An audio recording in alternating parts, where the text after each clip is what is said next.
For Spartan TV, I'm Juliana Bruce reporting from the Special Collections Room in the library. Today we will be investigating whether or not more extroverted people are at an advantage here at MCDS. I'd consider myself more of an introvert, and that puts me at more of a disadvantage in the classroom because if I'm pressured to get called on, then I'll most likely freeze and panic and then not be able to answer the question.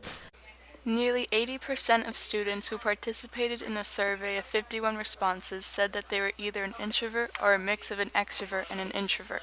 This means that the majority of the student body may have more quiet tendencies at times.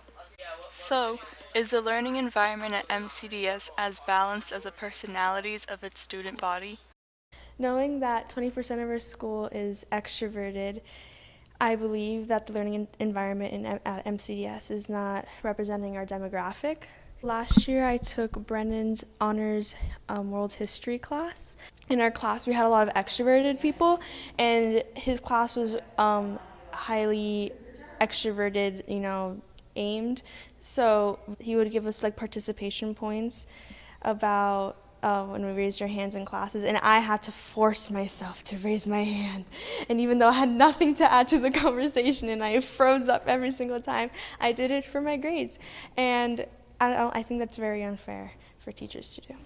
I'm wondering if we are requiring our students more and more to do group work and to collaborate. I think it's easier to cater to those voices and to that kind of spirited student dialogue instead of making room for the quiet space that I think our students really need. The louder voices are sometimes the ones that are most rewarded. I remember reading Susan Cain's Quiet and her talking about America existing with this extrovert ideal. And I think Miami Country Day definitely subscribes to that. In her book Quiet, author Susan Cain describes the extrovert ideal, a belief in American society in which the ideal self is gregarious and comfortable in the spotlight, and comfortable in group settings as well. Group work's important, in my opinion, because I think we learn from others. It's not just a skill for students, it's a skill that you just need to understand as you move beyond school.